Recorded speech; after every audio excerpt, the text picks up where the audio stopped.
Hayden Panettiere was found unresponsive on August 16, 2026, in an apartment in Greenville, South Carolina, and she was pronounced gone at 2:32 in the afternoon. The American actress Hayden Panettiere, she has died. She was just 36 years old. She was 36 years old. Her birthday would have been 5 days later. She had flown in from Los Angeles on August 15th with her boyfriend Brian Hickerson, and nobody has officially explained why the trip was happening at all. The call went out just before 2 o'clock as an unresponsive female in cardiac arrest.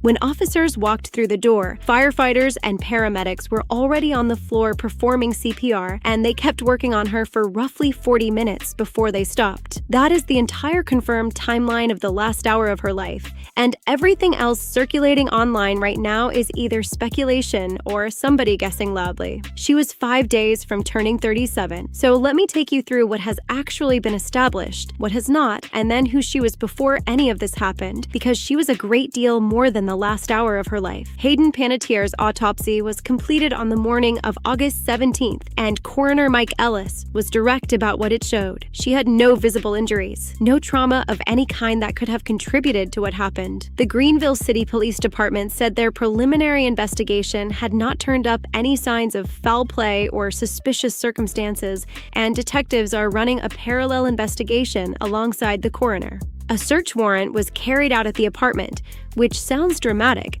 but is standard in a sudden passing where the cause is not obvious. Building security told officers the cameras showed all 3 people arriving and leaving the property. Nothing unusual in it. No agency has named a suspect.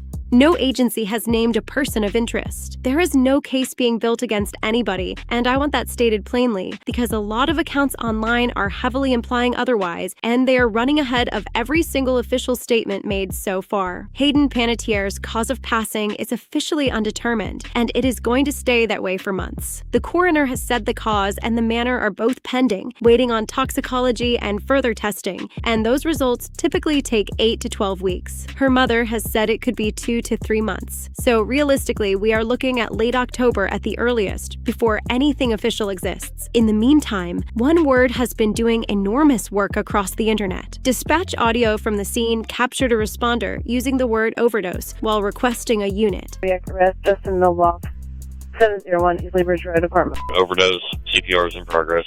That is a paramedic describing what they were dealing with in the moment, over a radio, in the first minutes. It is not a finding. It is not a ruling. It is not the coroner. A separate report about a reversal medication being in the apartment came from a single outlet and has not been confirmed by anybody official. Until toxicology lands, anyone telling you what happened to her is guessing, and doing it loudly does not make it true. Her family is waiting on the same answer everybody else is. Hayden Panettiere's mother, Leslie Vogel, gave a phone interview to NBC News on August 18th, and she said something that has been repeated everywhere since. She said she felt Hayden had lost her way and that she wished it were different. She also named Brian Hickerson directly as the person in her daughter's life the family had been trying to get rid of for a long time, and said he was with her at the finish. Now that is a grieving mother speaking about her only surviving child, 48 hours after losing her, and it deserves to be reported exactly as what it is. Her words, not of finding, because at the same time, officials have said there are no signs of foul play, nobody has been accused of anything,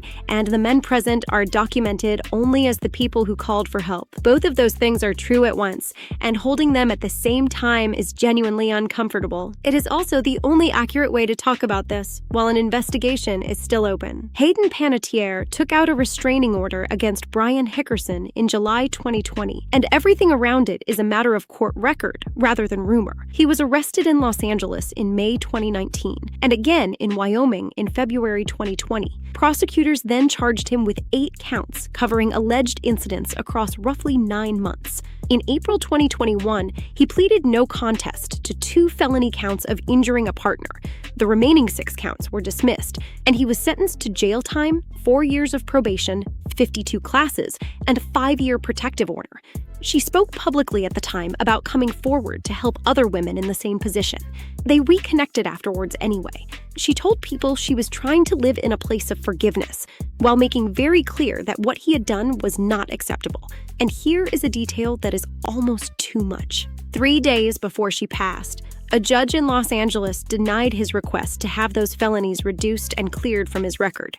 It was at least the second time he had tried. 3 days later, the two of them were in an apartment in South Carolina. Hayden Panettiere published a memoir on May 19, 2026, called This Is Me, A Reckoning. And reading about it now is genuinely difficult. It went straight onto the bestseller lists. In it, she wrote about being handed pills at 15 by somebody on her own team so she would seem peppy for red carpet interviews, and how that opened a door she spent the next 2 decades trying to close. She wrote about a doctor telling her she had about 5 years left if she carried on. 4 years off, and thank God I did. I had to work on myself, my mental health, my physical health, spiritual health. She wrote about postpartum depression after her daughter arrived, about 3 stays in treatment, about the choice to hand custody of her daughter to the girl's father in 2018, which she called heartbreaking. She wrote about her relationship with Hickerson. She wrote about being 18 and lured into a room with a famous actor, and being 19 when another one exposed himself to her. And she declined to name either because, in her words, they are people she could run into again. She also came out publicly as bisexual. She spent that spring doing interview after interview about all of it,